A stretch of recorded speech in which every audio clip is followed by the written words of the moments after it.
All right.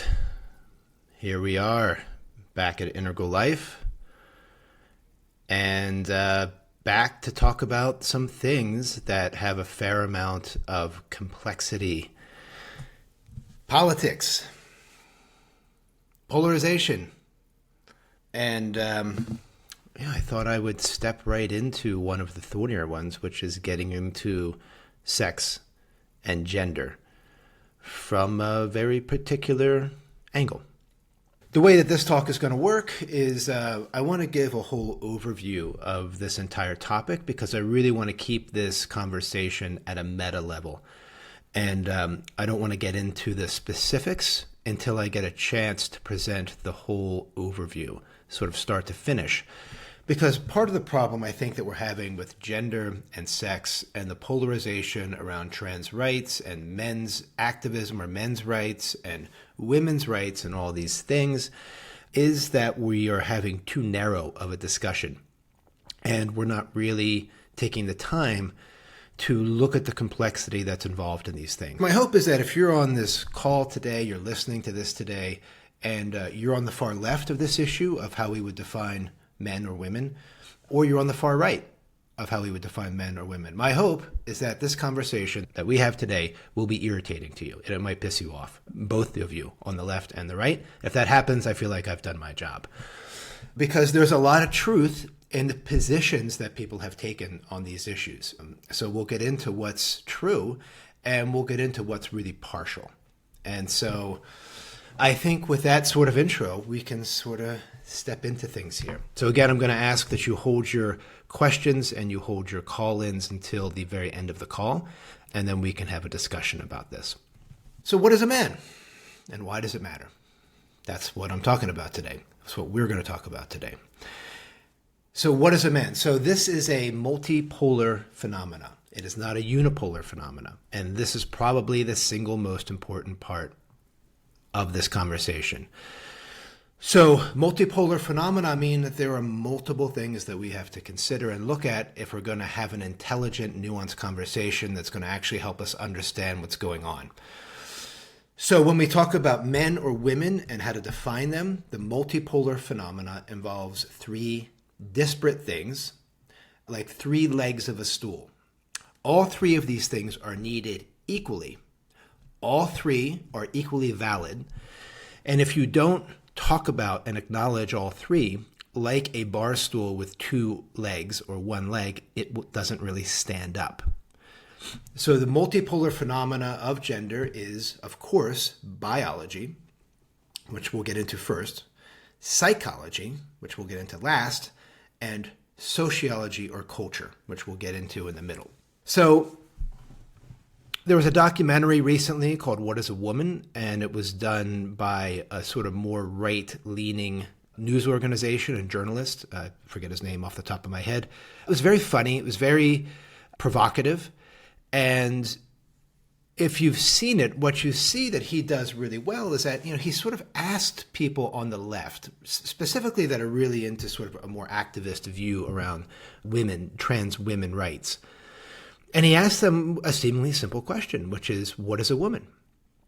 And the sort of humor in the documentary is that the conversations tend to digress into paradox or paralysis because people that are on the left advocating for trans rights and that a trans woman is a woman, they actually sort of fall apart when they try to define a woman because they end up generating paradox or contradiction and sort of undercutting their own position in a way that sort of can be amusing to watch.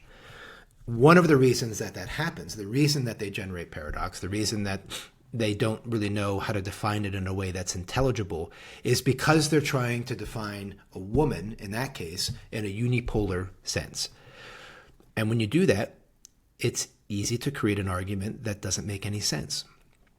So we're in this, political war around this stuff. And most of people that are warring about this stuff and highly opinionated about this stuff are deeply entrenched in one of those three multipolar camps: biology, psychology, or culture.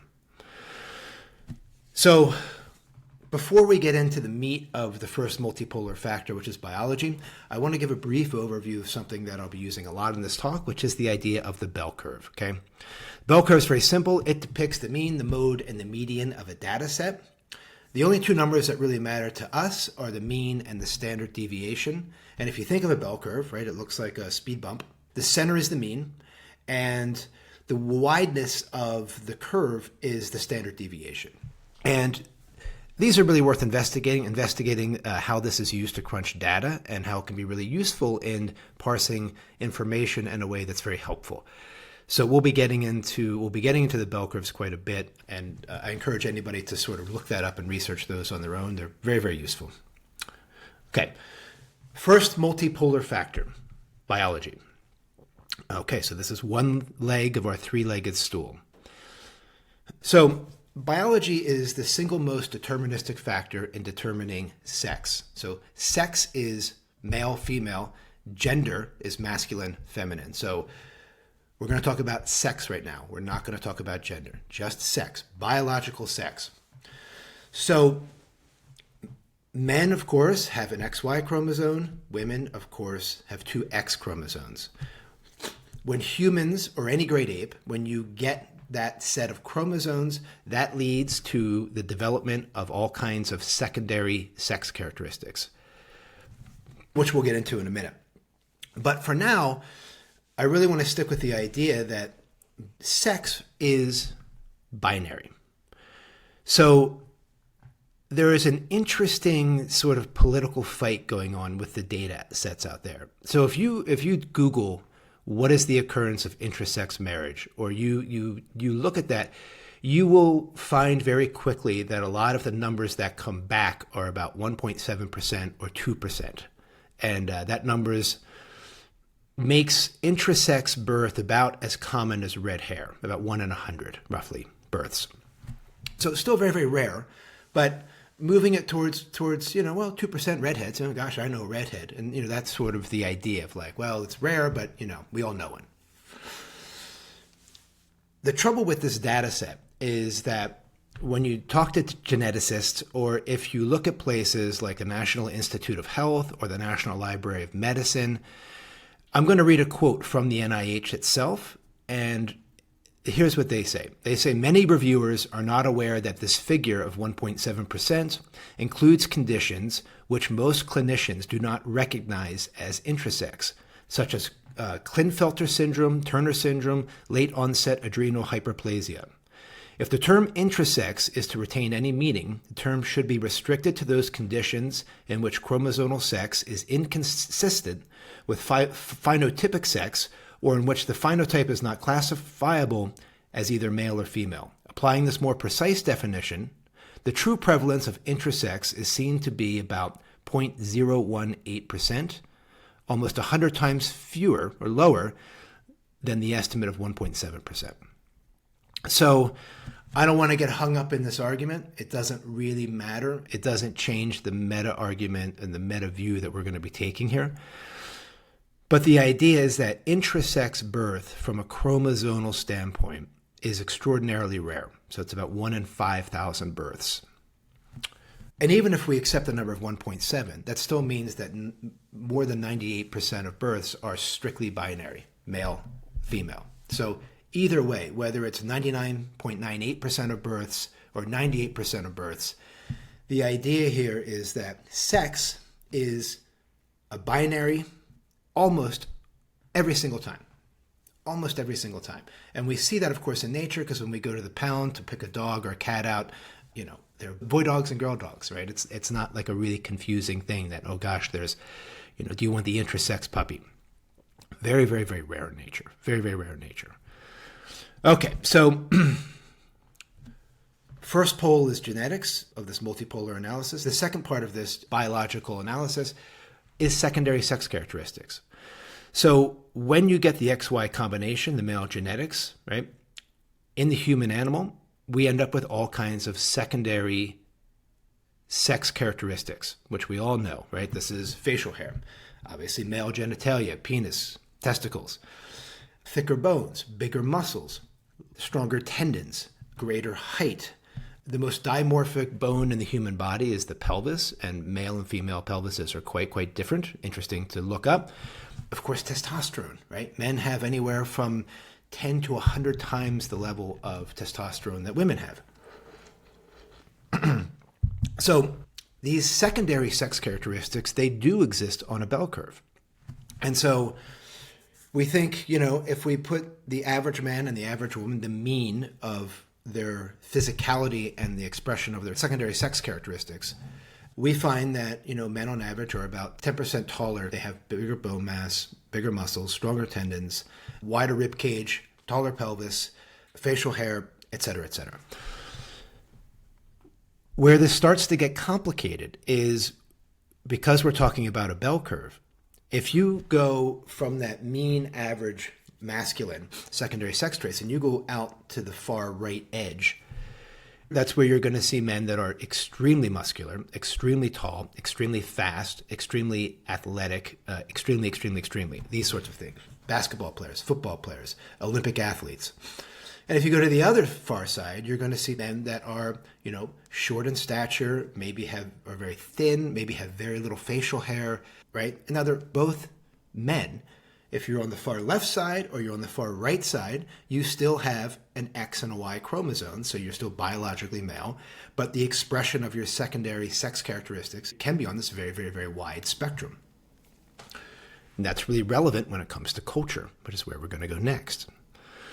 So the one thing that's really interesting and where you can sort of see the determinacy of genetics and why sex can't be just reduced to sociology or psychology is when you look at certain kinds of sports and who dominates in certain kinds of athletics, it's all men in a lot of it, right? Boxing, MMA fighting, anything that's highly competitive, swimming, running, all these kinds of things, right? Weightlifting, things that require more muscle mass, more speed.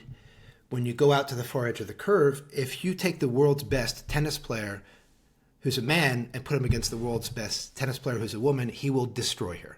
Absolutely destroy her. It won't even be a competition. If you take the world's fastest woman and put her against the world's fastest man, not a competition. In fact, the fastest women in the world compete at basically a high school level that young men compete at. This isn't patriarchy. This isn't bias. This isn't sexism, right? This is biological reality because the secondary sex characteristics, when we go out to the far end of the bell curve, create extreme differences in in sex, right? Which have implications for gender, the implications for then how we view ourselves as men and for women. And I want to be really clear about this. So if you take the middle of the secondary sex characteristics, the middle of the bell curve, so if you take an average woman and an average man and have them box or have them compete in downhill skiing or have them run, the chances of it being a 50-50 chance of who might win are much higher. An average man and an average woman, the difference is that secondary sex characteristics become less prevalent because they're not at the far ends of the spectrum of the bell curve. And I have a brief story about that. So I'm a highly trained martial artist, right? I've been training my whole adult life. I used to fight in tournaments when I was a younger fella. And I used to bartend in Philly and broke up lots of fist fights. And so I'm very comfortable using my body in a martial way. But as a martial artist, I use my legs, my hands, I grab, I throw, I do all kinds of things.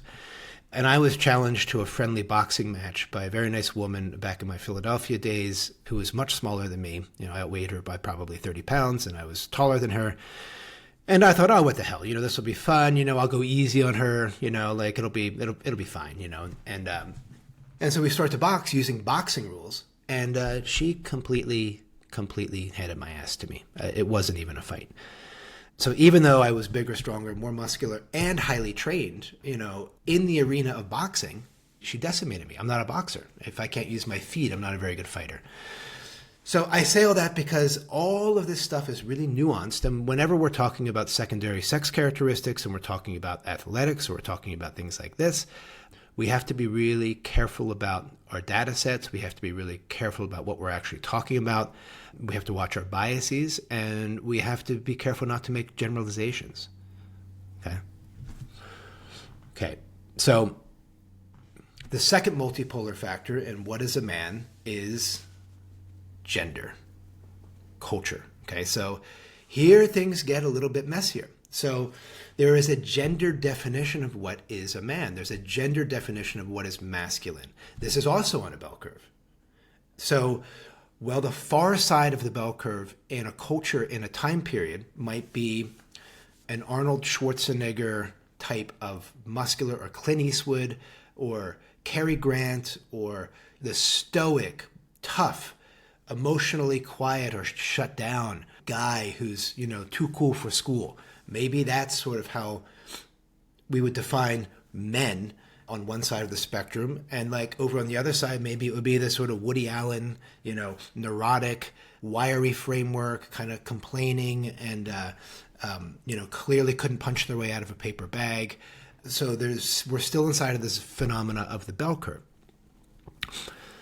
The definition of a man, what is a man and why does it matter? That is completely dependent on the culture, whether it's a macro culture or micro culture.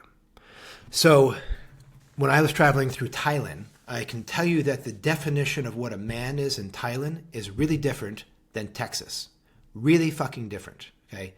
What's considered masculine in Thailand is not considered masculine in Texas, and vice versa. Cultural. And it gets even more confusing if you think about, what's an ideal here for us in the West or modern times? Well, is it Chris Hemsworth as Thor with those big biceps, the beautiful body, the deep voice, the great hair? Is that something archetypal about what a man is? This warrior, tough, muscular, tall, handsome, Well, I would always counter that with virtually every woman I know thinks that Prince was unbelievably attractive and deeply masculine. Prince was 5'2". He's 5'2", wore purple, very metro and androgynous in his expression of his masculinity. Both Thor, Chris Hemsworth, and Prince are both men, biologically speaking. They have very different secondary sex characteristics. Prince is very, very small physically, very small stature. I mean, 5'2" is very, very small. I think Chris Hemsworth is 6'4", so these guys are sort of on the opposite sides in some ways of the secondary sex characteristics. Yet, culturally, most people would agree that they're both pretty goddamn masculine, right? So we think of Benedict Cumberbatch versus, say, Clint Eastwood, right? There's lots of ways that we can see that our culture tends to hold pretty extreme definitions of what can be masculine and what can be attractive in that, and what traits we might find, physical, emotional, mental, okay? So as a macro culture, if we step back and we take like a really brief historical view, for those of you that are integralists and sort of geek out on this stuff, you could also look at this idea that in a power-based society, right? Power-based society where might makes right, where there aren't any rules. The rules are basically the most powerful person is in charge, and the rule is basically don't piss them off or you get killed. You think of like a Genghis Khan, right? Genghis Khan didn't build elaborate rules and structures for governance. He ruled by might and by intimidation. So in that kind of culture, what's a man? What's masculine? Well, it's going to be very much skewed towards valuing these secondary sex characteristics of speed, agility, power, strength, right? People who can fight, people who can kill. These are going to be valued. These are going to be considered the quintessential definition of what masculine is in a power-based society, that kind of thing. Or the mafia, right?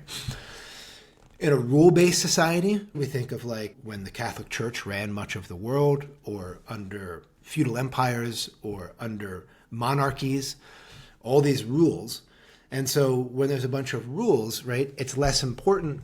Physical strength is less valued. What's really valued are things like strategy, cunning, bravery, charisma, the ability to lead and control. Basically, the ability to keep chaos at bay and keep things ordered that's going to be really valued in a rule-based society.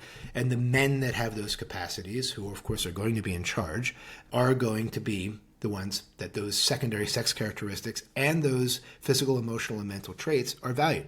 The king isn't going to be the biggest warrior in the room. The leader of the church, the pope, isn't going to be able to bludgeon people with his fist, right? Their power comes from their ability to control something much more complicated. So it moves out of the realm of power, out of the realm of strength, and what becomes masculine and desirable, it becomes different and more around emotional and mental traits. When we move to like status-based culture, like the United States, status-based culture, right? Obviously, we value men that acquire wealth and status, right? Oh, Elon Musk, wow, 300 billion. Jeff Bezos, wow, look at the Bill Gates and George Soros, and men that have a lot of money and have a lot of power because of that. There's admiration for that. And then we look at, well, what are the things that make those people successful? Well, they're hardworking, they're disciplined, they're ruthless in some ways, they're uncompromising, they're brilliant. And so these psycho-emotional traits become something that helps to define what a man is in a culture that is status-based. And it can also be, status-based cultures can also admire and acknowledge things like logic and justice and brilliance and insight and innovation, right? We can be things like an Einstein or Freud or Carl Sagan, or this idea of admirable masculine traits, or this sort of discerning intellect, this capacity to be very rational, to parse apart reality, to help us understand the world in a better way. Those are desirable, quote-unquote, masculine traits. We go into a pluralistic society where we're heading into. Much of Europe is there already. There are pockets in the U.S. And in a pluralistic society, masculine traits are, they prefer men who are equitable, who don't worry about justice, but worry about fairness. Right? Fairness. Well, we want to look at all the ways that maybe we're not being fair, because we have to be fair. Fairness is more important than justice. We might, in the pluralistic society, admire men who are able and willing to sideline their secondary sex characteristics in favor of greater representation or the representation of underrepresented people or groups. So I'm willing to not speak up. I'm willing to not stand up or raise my voice or do things that might make someone else uncomfortable. So those sorts of traits, more admirable, more sought after in the masculine in a pluralistic society. And then we also could have something like an integrated society, and something that, like, I feel like that I'm living in here in my hometown, and with the men that I do work with and the men that I do deep, psychological work and support and challenge. And here I would say that we see the value of all of the above. We can see the value of how all these different definitions of masculine and what a man is can have their time and their place and can be worth defending and honoring, so long as one can hold that in a larger context and see that it's part of this nested values that exist when it comes to secondary sex characteristics around the masculine. Okay, so first multipolar factor, genetics. Second multipolar factor, culture or sociology. The third multipolar factor, psychology. Okay? This is also the realm of gender expression. And this one's pretty simple. This one, you don't need a PhD here to sort of track this one. All right, so sex is binary. Gender is infinitely variable and culturally dependent. And it's not fixed to any platonic ideal, right? There is no platonic ideal of what is a man. It really depends on the culture. But from a psychological viewpoint, it's very simple. It's how I view myself. Do I consider myself a man? Do I consider myself a woman? Do I consider myself neither? I identify as a man. I identify as a woman. I identify as neither is a completely true and valid subjective statement. There's no arguing with it. No arguing with it. It's great. You see yourself as a woman. Great. You see yourself as a man. Great. You see yourself as something else that's neither of those two things. That's perfectly fine. Now, where it gets really confusing is, depending on the culture in which we live, that psychological truth may or may not be honored in the greater culture. So if I live in a power-based or rule-based culture, if I'm in Iran or if I'm in China or if I'm in Russia, I may identify as a different gender than my sex at birth, but I'm not going to get that culturally validated. And in fact, I may actually get killed because of it. So I may have to hold that close to the chest. I may have to hide that, which is heartbreaking. In a pluralistic society, or really in achievement-oriented societies too, generally, if you identify as a woman or a man or neither, and that doesn't line up with your biological birth, it's okay. And it's more welcomed. More welcomed in pluralistic societies, more defended in pluralistic societies. So the whole point of this, what is a man? Well, what is a man? It's three things. It's always three things, and you can never reduce any one of those three things to just that. It has to be all three co-arising all at once. What is a man? A man is genetic, binary, XX, XY. A man is secondary sex characteristics, which exist on this wide spectrum, but most of us, the mean tends to be most of us are, pretty obviously masculine. I have to shave. I'm 6 feet tall, 185 pounds, I'm kind of right in the middle, right? There is a cultural view of what masculine is or what a man is. Depends if it's a power-based culture, if it's a rule-based culture, if it is a status-based culture, if it is a pluralistic culture, or if it is an integrated culture. All of these different cultures, whether they're macro cultures, the country at large, the nation state at large, or micro cultures, the community in which I live, that is going to determine culturally what a man is. And that is also on a bell curve. Really, really, really masculine means this. Really, really not masculine means this. It's somewhat arbitrary, right? Somewhat arbitrary. Power-based societies are going to want the big, strong, strapping men, but pluralistic societies, big, strong, strapping men doesn't mean anything. There's no value in that. You don't gain anything. You're not going to get a seat at the table with the chiefs because you're this huge 6'9" guy who can bash somebody's brains out with a club. Doesn't mean anything in a pluralistic society. Doesn't mean much in an achievement-oriented society unless you're an athlete. It doesn't mean much in a rule-based society unless you're the enforcer of the rules, like the military or the police or the Inquisition. But it means a lot in a power-based society where might makes right.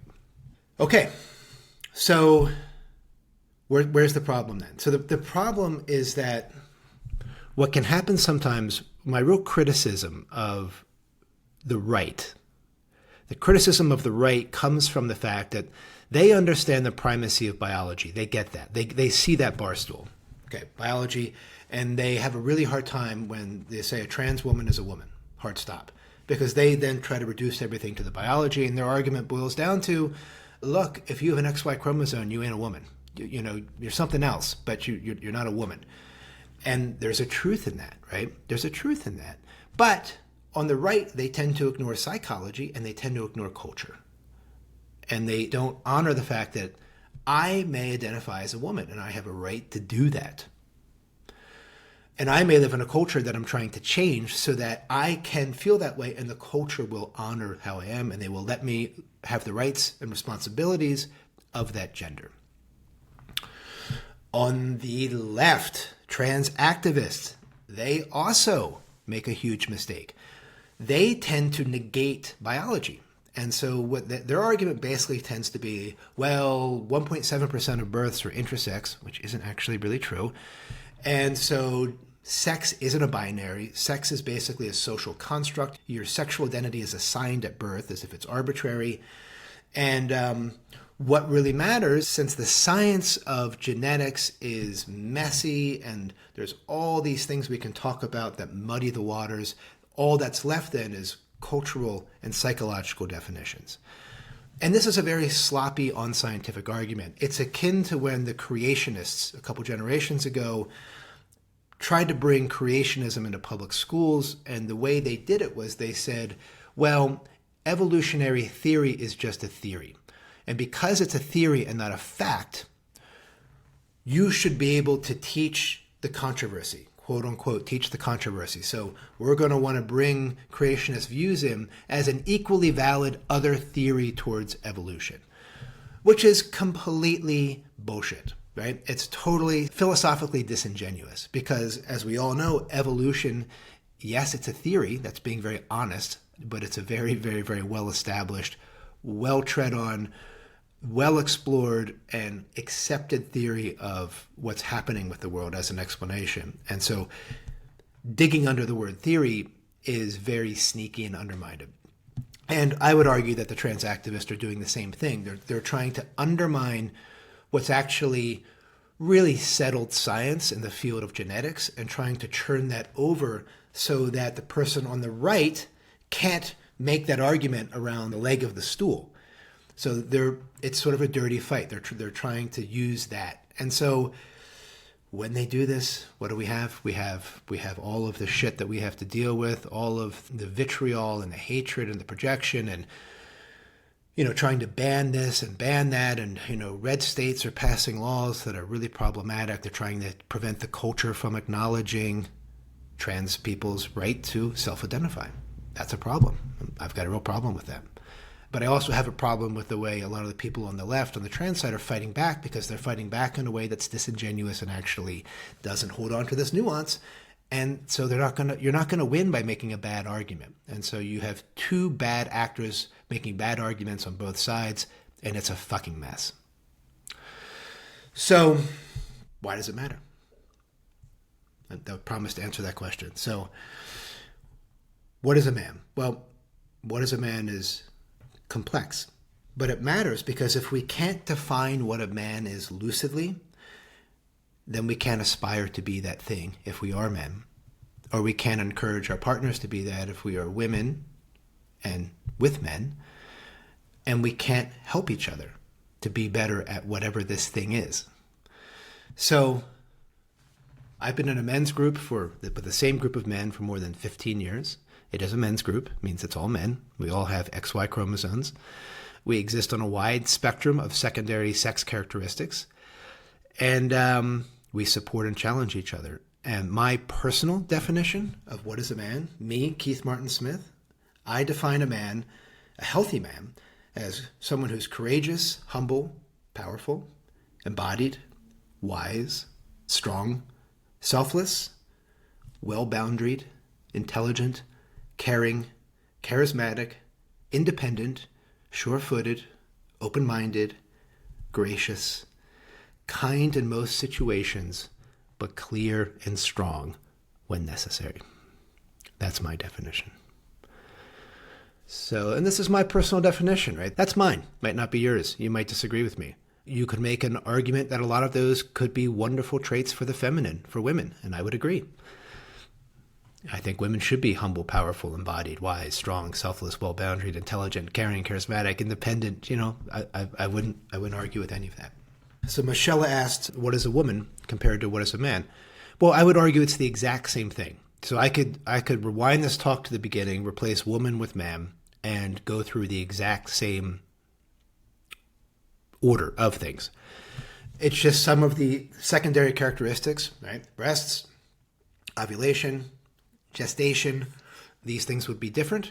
And obviously what's valued in these different kinds of cultures, power-based, rule-based, status-based, pluralistic, or integral or integrated, what's valued in a woman or the feminine is going to be different in each one of those cultural expressions, whether they're macro culture or micro culture. Also, what is a woman was already taken. So somebody already did that one. So I thought I would, since I do men's work and, I mean, here's a sort of a funny story for me, a little insight into my own personal psychology. But when I was invited to this men's group, it was 15, 16 years ago, and my buddy Casey, pulled me aside one day and he said, "Hey, Keith, we're forming this men's group and I'd like for you to join." And I thought about it and I said, why would I want to be in a group of men? Because for me at the time, being in a group of men, what I took that to mean is a bunch of sexist, bullying, unintelligent, bad-smelling people that I had had nothing but mostly negative experiences with most of my life and really didn't want much to do with men. I much preferred the company of women. And so his response was, well, why don't you give it a shot? And I said, well, I'll go to one. And I would say that maybe for the first 5 years, my attitude was, well, I'll go to one more. I'll go to one more. But I was deeply distrustful of men. I was deeply distrustful of the masculine. Wasn't sure that I really wanted to be in a group of dudes. And then the process of working on that shadow and reintegrating a healthy masculinity for me and for all of us in the group has been very powerful, very life-changing. Judy asks, so basically we're looking at what are the characteristics of a healthy human, correct? That's what I'm saying. So in the way that I defined a healthy man, you could just say healthy human, courageous, humble, powerful, embodied, wise, strong, selfless, well-boundaried, intelligent, caring, charismatic, independent, sure-footed, open-minded, gracious, kind in most situations, but clear and strong when needed. Yeah, I think those are healthy human characteristics for sure. I think maybe you can make an argument that there's something archetypally about the man, the masculine, having a bit of a protective energy, maybe around their children or around their family, and the feminine or woman having more of a nurturing or open-ended loving relationship. That might be the only really gender differences that I would say I've seen expressed in ways that are really beautiful and really powerful for the children that are raised in those environments. But I would say it doesn't mean that the man has to hold that energy and the woman has to hold the other. I think same-sex couples can do that. I think the idea is that there is somewhat of an archetypal caring and loving presence in the house that loves unconditionally, and there is somewhat of an archetypal protective energy that protects the nest, protects the family. And I even could imagine where one person would be able to hold both of those poles. Oh, Eric's Eric has a kid coming. Awesome. Congratulations. That's wonderful. What's wonderful. I'll probably give a talk on the importance of men's work and what we can learn from it and how we can structure it and how it can be beneficial to men in a few months, few weeks, few months, sometime probably before the end of the summer. I'll talk about that here because I think it'd be helpful. I know that for those of you that are on Integral Life, Jason Lang talks a bit about that, and I believe he hosts online men's group. But that might be something you want to explore on the Integral Life website. Jason Lang, Lange. He actually was in my men's group here in Boulder until he moved to Los Angeles. All right, everybody. Well, thank you so much for showing up. It was, as always, an honor and a privilege to be here and to share my ideas such as they are. I hope you learned something. If you want to learn more about what I'm doing, you can go to keithmartinsmith.com, and I've got all kinds of stuff on there. I have about 5 books in print on various topics. And you have a question, you think of something afterwards, feel free to reach out to me. You can contact me through my website and be happy to continue these conversations. All right, everybody. Thanks so much. And till the next time.